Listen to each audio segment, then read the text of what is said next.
हस्तिनापुर में अश्वत्थामा की दुनिया कुछ ही लोगों तक सिमट गई। इस दुनिया में कुछ और नहीं, राजवंश की राजनैतिक चालें थीं, तरह तरह के षड्यंत्र और एक दूसरे से आगे निकलने की अंधी दौड़ थी।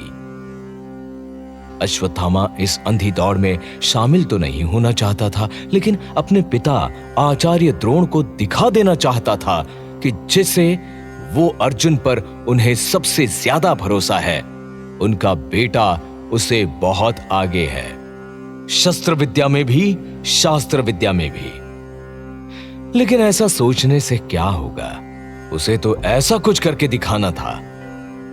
लेकिन क्या करें, कैसे करें? अपनी युद्ध विद्या का कौशल किसे दिखाएं? एक पिता ही तो थे जिन्हें भरोसा दिलाना था, और पिता के जीवन का एक ही मकसद था, द्रुपद से बदला लेना और उन्हें बेइज्जत करना। वो इतने सालों के बाद भी द्रुपद वाली घटना कभी भूले नहीं थे। उन्हें तो बस मौके का इंतजार था। रणनीति तो बना ही चुके थे। अगर अश्वत्थामा चूक भी गया तो कौरव थे, और कौरव चूके तो पांडव थे। चाहे जो भी हो, आचार्य को बदला लेना ही था। इधर राजकुमारों की शिक्षा पूरी हुई और आचार्य द्रोण राजा धृतराष्ट्र के पास पहुंचे। महाराज की जय हो। महाराज, मुझे आपको यह सूचना देते हुए हर्ष की अनुभूति हो रही है कि राजकुमारों की शिक्षा पूरी हो गई। मैं चाहता हूं कि उनके कौशल और योग्यता का प्रदर्शन हो। आर्यावर्त के राजे महाराजे उस प्रदर्शन को देखें और अपने विचार प्रकट करें। अति उत्तम, शुभ विचार हैं आचार्य। किंतु आचार्य, मैंने सुना है कि आपने मेरे पुत्रों से अधिक पांडवों पर ध्यान दिया, उन्हें ही रहस्य भरी शिक्षाएं दी, मेरे पुत्रों से अधिक उन पर ध्यान दिया। क्या आपको पता नहीं था कि कौरव ही राजपद के अधिकारी हैं? क्या पता नहीं है कि कौरव ही मूल रूप से कौरव वंशी हैं? पता है महाराज, और मुझे कौरव कुमारों पर गर्व है। मैंने कौरवों और पांडवों में कोई भेद नहीं किया है। ऐसा करना किसी आचार्य धर्म के विरुद्ध है। मैं ऐसी कोई भी भूल कदापि नहीं कर सकता। किंतु मुझे सूचना मिली है कि आपका प्रिय शिष्य दुर्योधन नहीं, अर्जुन है। क्षमा करें महाराज, ये सच नहीं है। मैंने विद्या दान में कोई भेदभाव नहीं किया। शिष्यों के प्रदर्शन से इसका पता अवश्य चल जाएगा। ठीक है, आप कुमारों के प्रदर्शन का प्रबंध करें, देश विदेश के राजाओं को निमंत्रित करें और हस्तिनापुर की प्रजा को उसमें भाग लेने का अवसर दें। और इस तरह राजा धृतराष्ट्र की अनुमति मिली। पितामह भीष्म की सहमति और महात्मा विदुर की सलाह से हस्तिनापुर के एक विशाल क्षेत्र में बड़ा सा रंग मंडप बनवाया गया। हजारों लोगों के बैठने का इंतजाम किया गया। आर्यावर्त के राजाओं को निमंत्रण भेजा गया। आचार्य द्रोण की तय की हुई तिथि को रंग मंडप में पूरा हस्तिनापुर उमड़ आया। कई विदेशी राजा भी पहुंचे। खुद आचार्य द्रोण ने प्रदर्शन शुरू करने की घोषणा की। देश विदेश से आए महानुभावों, राजाओं, वीरों, पितामह भीष्म, महाराज धृतराष्ट्र और हस्तिनापुर वासियों, मैं ऋषि भारद्वाज पुत्र द्रोण हस्तिनापुर के राजकुमार का आचार्य हूं। मैंने वर्षों तक कुमारों को अस्त्र शस्त्र की शिक्षाएं दी, योद्धा के रूप में तैयार किया, धनुर्विद्या के रहस्य बताए। निश्चित ही इसमें एक लंबा समय बीता। अब कुमारों की शिक्षा पूर्ण हुई और आज मेरी सिखाई विद्या और कौशल के प्रदर्शन का शुभ दिवस है। मैं इस आयोजन में आप सभी का हृदय से स्वागत करता हूं। तो अभी हस्तिनापुर के भविष्य कौरव और पांचों पांडव रंगभूमि में प्रवेश कर रहे हैं। आप सभी उनका स्वागत करें और उनका मनोबल बढ़ाएं। रंग मंडप में राजकुमारों के आते ही माहौल बिल्कुल बदल गया। आए हुए अतिथियों की तालियों की गूंज से पूरा हस्तिनापुर गूंज उठा। खूब शोर हुआ। बात ही कुछ ऐसी थी। कई सालों का इंतजार खत्म हुआ था। लोगों का उत्साहित होना स्वाभाविक था।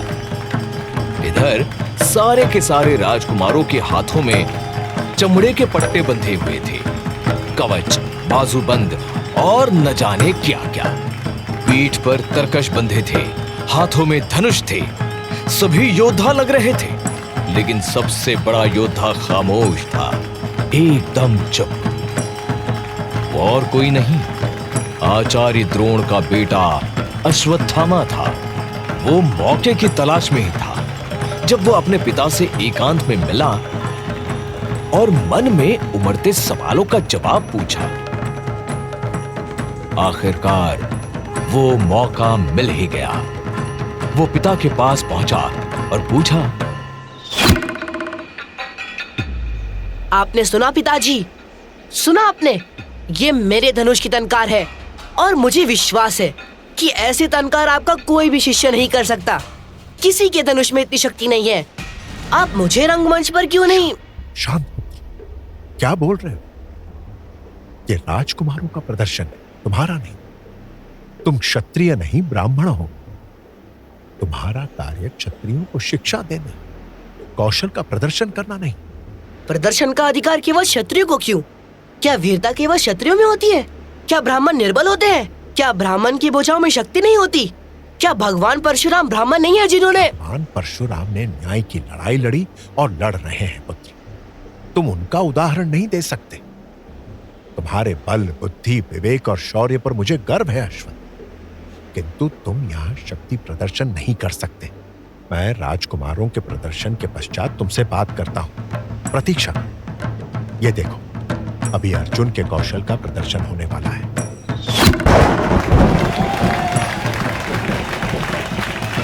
आप लोग शांत हो जाए। शांत शांत शांत हो जाइए। ये तो आरंभ है। गुरुदेव ने हमें ऐसी विद्याएं सिखाई है जो संसार में दुर्लभ है। कोई धनुर्धर ऐसा प्रदर्शन नहीं कर सकता। अरे अरे, आप लोग खड़े क्यों हो गए? ये मेरी गदा का स्वर है, पंडुपुत्र भीम की गदा की गर्जना। मेरा सामना कौरव कुमार दुर्योधन से होने वाला है। ये लीजिए, आ ही गए कुमार दुर्योधन। रुको भीम, रुको। दुर्योधन, तुम्हारा प्रदर्शन बहुत अच्छा रहा। अब अर्जुन को समय दो। पर मेरा मन अभी नहीं भरा है गुरुदेव। अभी तो मेरी गदा जागी है। इतनी जल्दी शांत कैसे हो सकती है? ये रंगमंच है भीम, युद्ध भूमि नहीं। गुरुदेव, मैं भीम का घमंड तोड़ना चाहता हूं। मुझे अवसर दे, केवल अवसर दे गुरुदेव। नहीं दुर्योधन, यहां युद्ध की कला का प्रदर्शन नहीं हो रहा है। तुम बैठो।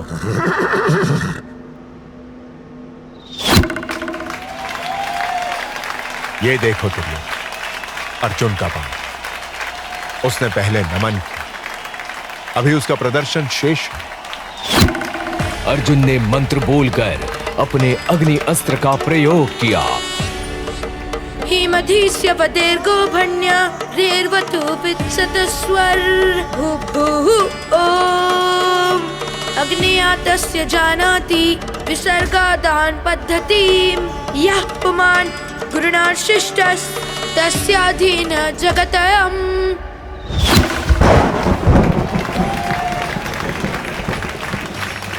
अर्जुन का अंदाज कुछ अलग था। उसने बड़ी नम्रता के साथ अपने कौशल का प्रदर्शन किया, लेकिन अश्वत्थामा को लगा जैसे वो उससे भी अच्छा कर सकता है। लेकिन राजकुमारों के साथ वो प्रदर्शन नहीं कर सकता था। ये उसकी लाचारी थी। लेकिन अश्वत्थामा कभी लाचार नहीं हो सकता। तो क्या किया उसने? राजकुमारों के प्रदर्शन में उसकी भूमिका क्या थी? Rosebud Productions